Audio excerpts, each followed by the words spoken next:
अच्छा, एक छोटा सा सवाल, इन सब के नाम, इन सब चोरों के नाम मोदी मोदी मोदी कैसे हैं? क्या आपने यह कहावत सुनी या पढ़ी है? कमान से निकला तीर और जुबान से निकले शब्द कभी वापस नहीं आते। तो क्या राहुल गांधी जी ने यह कहावत नहीं पढ़ी?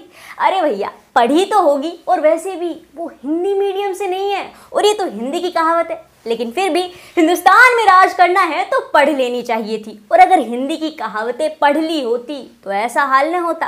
और ऐसा लगता है कि इस जुबान की थोड़ी सी गलती ने राहुल का पॉलिटिकल करियर चौपट कर दिया। मतलब खत्म, bye bye, tata, good bye, गया।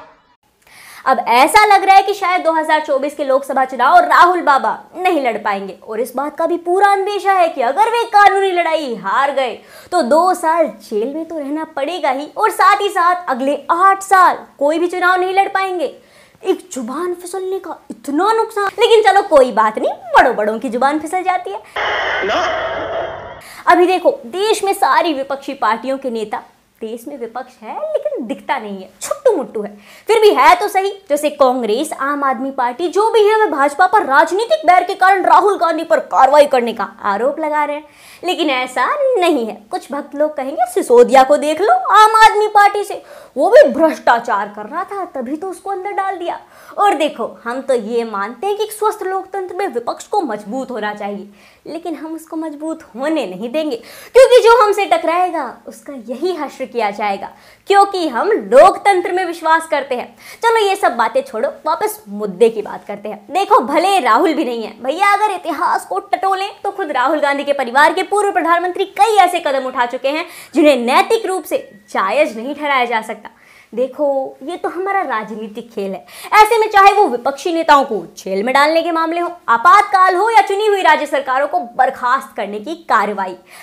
अरे बाप रे, ये तो धोती खोल रहा है। आज के वक्त में भारत ही नहीं, दुनिया भर में राजनीति में नैतिकता की बात करना बेईमानी हो चुका है। और भैया, अगर तुमने इस बेईमानी को बेईमानी कहने की जुर्रत की तो तुम टुकड़े टुकड़े गैंग या अर्बन नक्सल वाले हो। सत्ता हासिल करने और उसमें बने रहने के लिए जिसे जो हथकंडा, जो दाव समझ में आता है वो चलता है। अब वो चाहे जायज हो या नाजायज। अब इतनी छोटी सी बात क्या देश में 10 को तक राज करने वाली राहुल गांधी की पार्टी और उसके नेताओं को समझ में नहीं आ रही है? अब ऐसे में क्या इसे उनकी नासमझी माना जाए?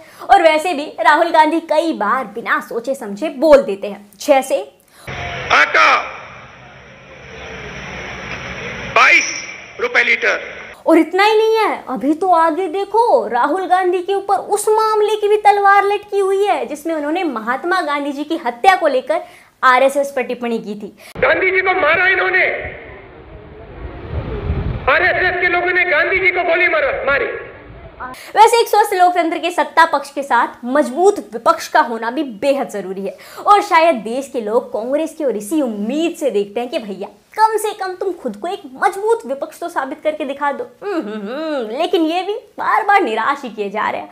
तो दोस्तों, धर्म और नीति कुछ भी हो, पर आज के युग में मायने ऐसी बात कहें कि आप कितनी समझदारी, कितनी चतुराई और कितनी परिपक्वता से रणनीति बनाते हैं और आगे बढ़ते हैं। कड़वा है मगर सच है। वैसे आपको क्या लगता है, राहुल गांधी का राजनीतिक करियर उनकी फिसली हुई जीभ की तरह फिसल जाएगा, या वो इस सब को संभाल लेंगे? कमेंट बॉक्स में कमेंट कर बताएं। और हाँ, विपक्ष चाहे मजबूत हो या ना हो, लेकिन आप अपनी नॉलेज को मजबूत करने के लिए शिविका न्यूज़ बडी को सब्सक्राइब करो। मिलते हैं एक नए नॉलेजेबल वीडियो के साथ। धन्यवाद।